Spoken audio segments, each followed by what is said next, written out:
तो dear student, हम किसके बारे में डिस्कस करेंगे? पॉलन ग्रेन के स्ट्रक्चर के बारे में डिस्कस करेंगे। किसके बारे में डिस्कस करेंगे बेटा? हम पॉलन ग्रेन के स्ट्रक्चर के बारे में डिस्कस करेंगे। अभी हमने हमारे लास्ट वीडियो के अंदर क्या पढ़ा भाई? माइक्रोस्पोर। ठीक है बेटा, माइक्रोस्पोर थे, इस तरह के माइक्रोस्पोर थे। माइक्रोस्पोर ने क्या लिया? नरिशमेंट लिया और क्या बना दी? स्फेरिकल बॉडी बना दी बेटा। क्या बना दिया? स्फेरिकल बॉडी बना दी है। और जो टेप्टम होती है, ठीक है, इसके बाहर एक कवरिंग और बना देती है। क्या बना देगी? एक और कवरिंग बना देती है बेटा, जो क्या कहलाई जाएगी? स्पोरोपोलेनिन कहलाई जाएगी। क्या कहलाई जाएगी? स्पोरोपोलेनिन। तो ये जो चीज़ हम कह रहे हैं ये हमने क्या कहा? एक पोलन ग्रेन कहा है। क्या कहा बेटा? Pollen grain. इसी पोलन ग्रेन में आगे जाके क्या बनेंगे? मेल गैमेट बनेंगे। क्या बनेंगे बेटा? Male gamete. और पोलन ग्रेन कैसे नेचर का है? हैप्लॉइड, याद रखना है। ये भी कैसे नेचर का था? हैप्लॉइड ही नेचर का था। माइक्रोस्पोर और पोलन ग्रेन में सिर्फ यही फर्क है, शेप के अंदर दो लेयर नहीं बनी है। जैसे मैच्योर हो गई, इसकी लेयर बन गई, तो इसे क्या कहा? Pollen grain. ये मेल गैमेट को लेके रखता है, इसीलिए पोलन ग्रेन को हम मेल गैमेटोफाइट भी कहते हैं। Common, a very common question, which one is known as male gametophyte. आता है आपका एक कॉमन क्वेश्चन, मेल गैमेटोफाइट क्या है? तो आपका आंसर क्या होगा? Pollen grain. काफ़ी बार माइक्रोस्पोर भी दिया है, तो वो भी आपका गलत नहीं होगा, बिकॉज माइक्रोस्पोर ही मैच्योर होकर क्या बना रहा है? Pollen grain. और पोलन ग्रेन के अंदर ही क्या होंगे? मेल गैमेट बनते हैं। तो मेल गैमेट को the structure which bear the male gamete, the structure which bear the male gamete, जिसके अंदर मेल गैमेट्स होंगे, उसे हम क्या कह देंगे? Male gametophyte. और मेल गैमेटोफाइट अगर हम नॉर्मल बात करेंगे तो कौन होगा? पोलन ग्रेन होगा। कौन होगा बेटा? पोलन ग्रेन होगा। क्लियर है सारे बच्चों को? आगे मेरी बात समझ में बेटा? तो अब हम बात करेंगे, अगर अब मैं तुम्हें इसको डिटेल में बताऊं किस तरह की, कौन सी लेयर क्या है, कैसे बनी है, आपको पता लग गया है भाई। मैच्योर व स्फेरिकल। मोस्टली कंडीशन के अंदर शेप होती है स्फेरिकल, बट अलग अलग में आपको इरेगुलर भी अलग अलग तरह की शेप दिख जाती है, डजेंट मैटर, बट कॉमनली जो शेप मिलती है वो स्फेरिकल इन शेप मिलता है। ये पोलन ग्रेन कैसी शेप में मिलेगा बेटा? स्फेरिकल इन शेप के अंदर मिलता है। क्लियर है सारे बच्चों को? इसकी जो लेयर है, कवरिंग है, लेयर या फिर covering of pollen grain is known as sporoderm. क्या कहलाई दी जाती है बेटा? स्पोरोडर्म कहलाई जाती है। क्या कहलाई जाती है? स्पोरोडर्म। तो कितनी लेयर के अंदर होती है? दो लेयर, दो कवरिंग के अंदर होगी। एक हम क्या कहेंगे? आउटर कवरिंग, और एक हम क्या कहेंगे? Inner covering. क्या कहेंगे बेटा? हम इनर कवरिंग कहेंगे। क्या कहेंगे? हम इसे इनर कवरिंग कहेंगे। आउटर कवरिंग को एक्साइन नाम दिया जाता है। तुमसे यहाँ पे क्वेश्चन पूछते हैं, इंपॉर्टेंट है, क्वेश्चन पूछा जाता है यहाँ पे। आउटर लेयर को हमने क्या कहा? एक्साइन। अंदर वाली लेयर को हमने क्या कह दिया? इंटाइन कह दिया। एक्साइन कैसी होती है? थिक होती है। कैसी होती है? थिक। और इंटाइन कैसी होगी? थिन लेयर होगी। एक्साइन मेनली बाहर वाले, अभी अभी मैंने बताया, ये पोलन ग्रेन, ये इसका न्यूक्लियस, ये पहली लेयर हो गई, और ये क्या हो गई है? दूसरी लेयर हो गई है। क्या हो गई है? दूसरी। मैं कहीं कहीं से बिल्कुल थोड़ा थोड़ा सा, या तो ध्यान देना, एक तो मैंने बिल्कुल ख़त्म कर दिया है, छोटा सा पोर रख दिया है, या अगर मैं नॉर्मल बात करूं तो इस तरह से एक बिल्कुल स्पोरोपोलेनिन नहीं है, ठीक है, खाली लेयर बन रही है इस तरह से। यहाँ पे जहाँ पे स्पोरोपोलेनिन थिन है, कहीं पे थिन भी मिल सकती है और कहीं पे एब्सेंट भी मिलती है, ये जरूरी है। अगर यही पूरे में स्पोरोपोलेनिन हो जाती तो गड़बड़ हो जाती, ये खराब रहता। क्यों? क्योंकि स्पोरोपोलेनिन आउटर क्या है? एक्साइन है जो थिक होती है, which is mainly made up of sporopollenin. Sporopollenin, जल्दी से मुझे बताओ स्पोरोपोलेनिन किसने बनाई है?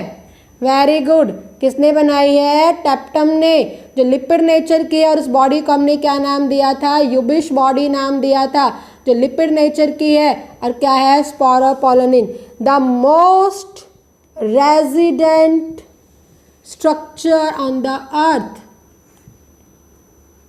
ना इसे टेम्परेचर नुकसान करता है, ना प्रेशर का इसके ऊपर कोई इफेक्ट पड़ता है, ठीक है बेटा, ना टेम्परेचर का ना प्रेशर, और आज तक ऐसा कोई भी एंजाइम नहीं है जो इसे डिग्रेड कर सके। द मोस्ट रेजिस्टेंट नेचर जो है, इस जो रेजिस्टेंट स्ट्रक्चर जो है वो क्या है, स्पोरोपोलेनिन है बेटा।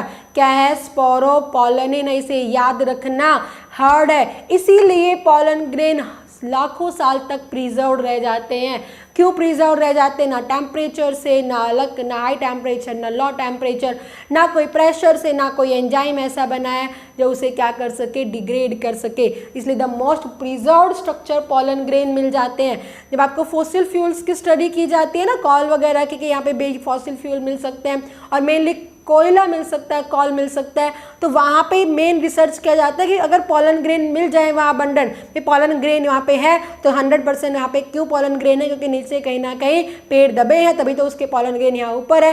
पोलन ग्रेन खत्म नहीं होते तो यहाँ आइडिया लगा लिया जाता है कि यहाँ पे कॉल होंगी, कोयला होगा। ठीक है बेटा, तो ये ऐसी चीज़ें तो कभी भी खराब नहीं होती है, क्योंकि कोई एंजाइम तुमसे क्वेश्चन पूछते हैं विच one is the most preserved, जो है मोस्ट रेजिस्टेंट स्ट्रक्चर है, तो आपका आंसर क्या हो जाएगा, स्पोरोपोलेनिन हो जाएगा। क्या हो जाएगा, स्पोरोपोलेनिन हो जाएगा। और स्पोरोपोलेनिन कहाँ पे है, एक्साइन क्वेश्चन आता है, exine is made up of, तो आपका आंसर क्या हो जाएगा, स्पोरोपोलेनिन। मैंने कहीं पे स्पोरोपोलेनिन एब्सेंट है और थिन है, थिन का तो कोई दिक्कत नहीं, कोई फर्क नहीं पड़ेगा, लेकिन जहाँ पे स्पोरोपोलेनिन एब्सेंट होती है उस रीजन को हम क्या कहेंगे, जर्म पोर कहेंगे। क्या कहेंगे, जर्म पोर। यहाँ पे जो ये मैंने एब्सेंट बताई है इसे हमने क्या कहा, जर्म पोर कहा। यहीं से पोलन ट्यूब बाहर निकल के आती है। अगर ये नहीं होता, मैंने कहा ना पूरे में स्पोरोपोलेन होता तो क्या हो जाती, गड़बड़। भगवान ऐसी कोई चीज़ नहीं बनाता कि कुछ ना कुछ ऐसा हो, पहले उन्होंने सारी बना दी होगी, फिर पता लगा ये तो यूज़ का ही नहीं, क्योंकि मेल गैमेट तो अंदर ही कैद हो गई, बाहर ही नहीं निकल पा रहे, और अंदर से वो उसको कुछ चीज़ नहीं मिलेगी तो बाहर सेपरेट होते हैं, वो मर जाएंगे। अब क्या हो गया, अब क्या हो गया भाई, क्या बनाया इनके, कहीं कहीं से स्पोरोपोलेनिन एब्सेंट कर दी, उसे क्या नाम दिया गया, जर्म पोर, ताकि जर्म ट्यूब यहाँ से निकलेगी, मेल गैमेट निकलेंगे और वो फर्टिलाइज कर पाएंगे। तो आपके दो क्वेश्चन पूछते हैं कि जर्म पोर कहाँ प्रेजेंट है, तभी आपका आंसर क्या हो जाएगा, एक्साइन पे हो जाएगा। क्या हो जाएगा, एक्साइन पे हो जाएगा। और किसकी बनी हुई है, स्पोरोपोलेनिन। और जर्म पोर क्या करेंगे, पोलन ट्यूब अमर्ज कर रहे हैं, पोलन ट्यूब यहीं से निकलेगी, बनाएंगे नहीं, पोलन ट्यूब फॉर्मेशन।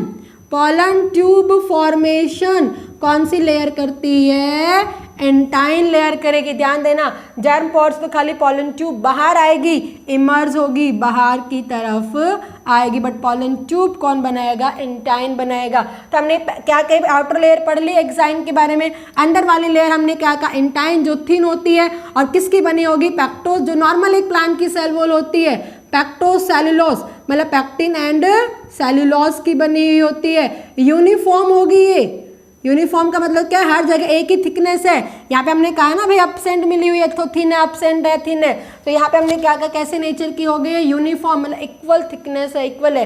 थिन है मतलब उसकी जो भी थिकनेस है जो भी है वो बराबर होगी हर जगह से।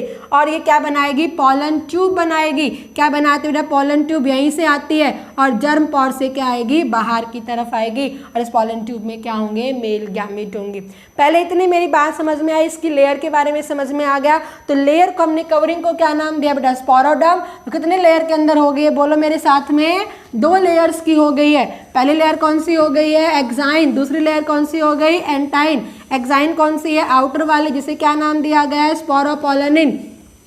जहाँ पे स्पोरोपोलेनिन एब्सेंट उसे क्या नाम दिया गया, जर्म पोर। तो जर्म पोर कहाँ पे होगा बेटा, germ pour is mainly present in the exine layer. एंटाइन कैसी है, कॉन्टिन्यूस है, यूनिफॉर्म है, यूनिफॉर्म थिकनेस की है, वो थिन होती है, और किसकी बनी होगी, पैक्टिन एंड सेल्यूलोज, पेक्टोसेल्यूलोज की बनी है, और पोलन ट्यूब फॉर्मेशन में हेल्प करेगी।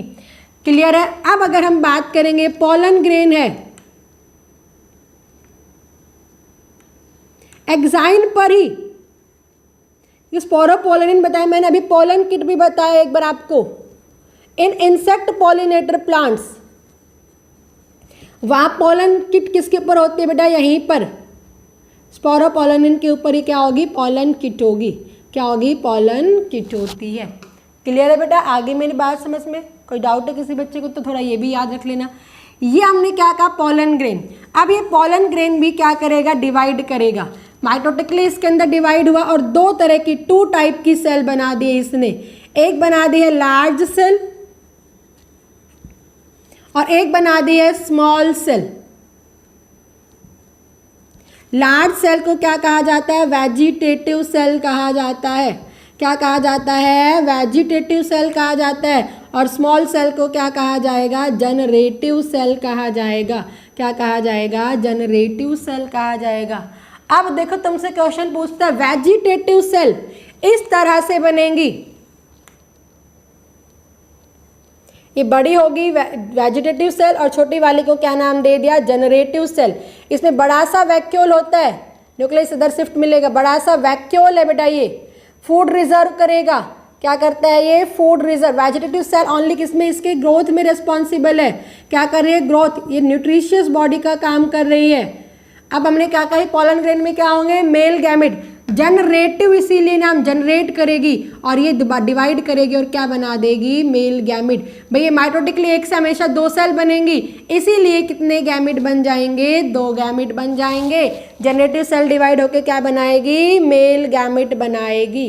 क्या बनाएगी? मेल गैमेट बनाएगी। इतनी मेरी बात समझ में आ गई। पॉलन ग्रेन हमने पहले बाहर की बात की, फिर जब हमने अंदर की बात की तो अंदर डिवाइड करता है, 2 तरह की सेल बनाएगा, लार्ज वेजिटेटिव एंड स्मॉल क्या बनाता है बेटा? Generative cell. वेजिटेटिव मतलब समझ में आ रहा है, ग्रोथ के लिए, ठीक है, न्यूट्रिशियस बॉडी है, न्यूट्रिशन प्रोवाइड करेगी। जनरेटिव डिवाइड करेगी दोबारा से, और जब वो 2 नई सेल बनेंगी वो क्या कहलाए जाएंगे? मेल गैमेट कहलाए जाएंगे। क्या कहलाए जाएंगे? Male gamete. अब एक चीज याद रखना, इन 70%, 60 to 70% में पॉलन ग्रेन जो डेhiscence होते हैं वो 2 सेल स्ट्रक्चर पर होते हैं। मतलब इसी कंडीशन में जनरेटिव अभी मेल गैमेट नहीं बना रहा है, इसी 2 सेल स्टेज में क्या हो जाते हैं? वो डेhiscence हो जाते हैं। पॉलिनेशन होगा, जब स्टिग्मा पर पड़ेंगे, न्यूट्रिशन लेते हैं, पॉलन ट्यूब बनती है।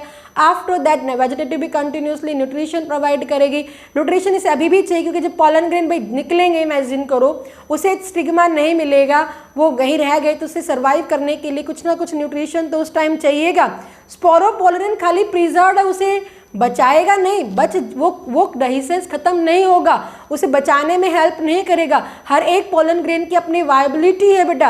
हम उसे फॉसिल की फॉर्म में तो कह सकते हैं कि स्पोरोपोलिन वहाँ पे प्रेजेंट है, वो कैसा है?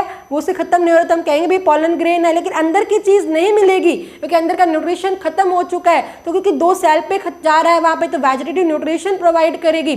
तब तक अगर उसको स्टिग्मा नहीं मिलेगा, किसी की 2 दिन लाइफ होती, किसी की लाखों हजारों साल भी लाइफ हो सकती है, अलग अलग डिपेंड करेगा, हर एक की वायबिलिटी अलग अलग, स्पीसीज की अलग अलग होती है बेटा।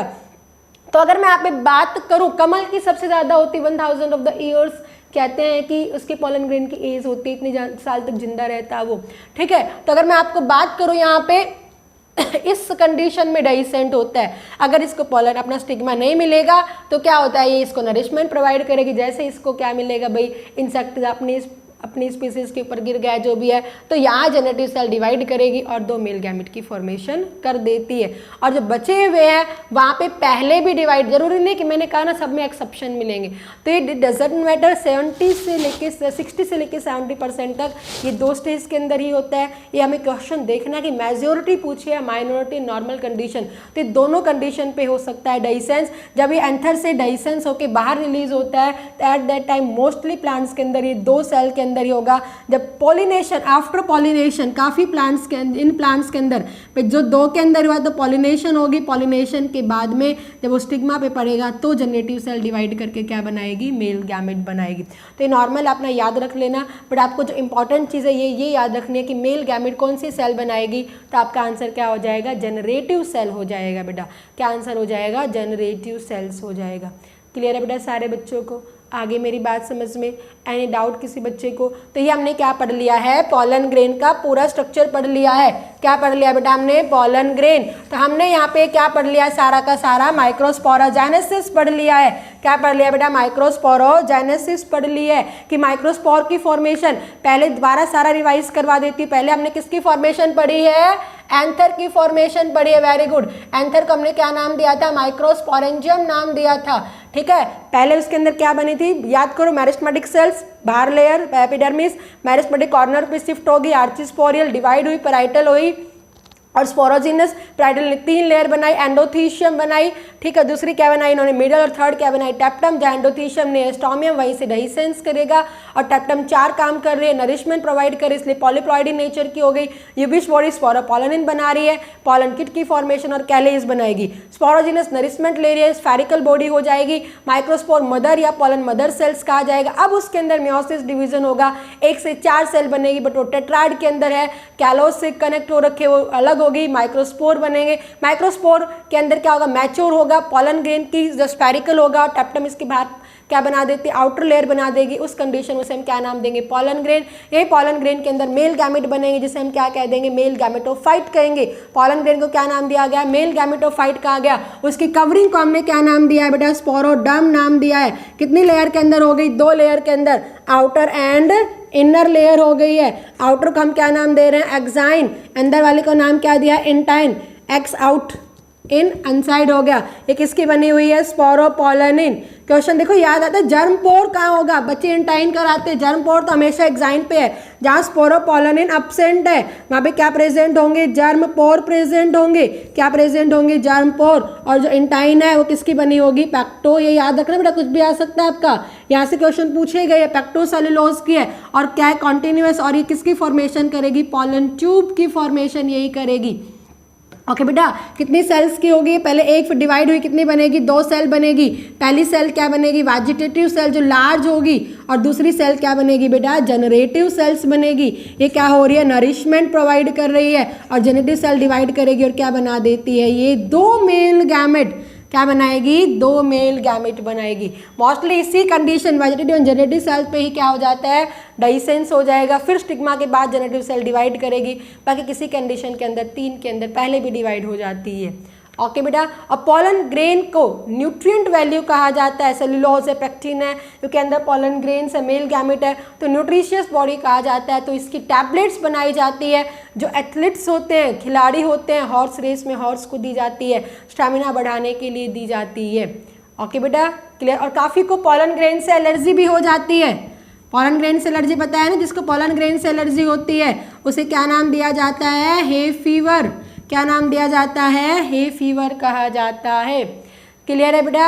इसी के साथ हमारा मेल गैमेट्स का पूरा होता है। नेक्स्ट जो हमारा वीडियो आएगा वो फीमेल इसी तरह आएगा, उसमें भी सेम टू सेम ऐसे ही स्ट्रक्चर से, मतलब थोड़ा सा यही चीज़ें हमने पढ़नी पड़ेगी। वहाँ यहाँ हमने माइक्रोस्पोर दिया, वहाँ मेगास्पोर पढ़ेंगे, पिस्टिल पढ़ेंगे, एम्ब्रियो सेक पढ़ेंगे, तो हम सारी चीज़ें वहाँ पढ़ेंगे। ठीक है बेटा, ओके बाय।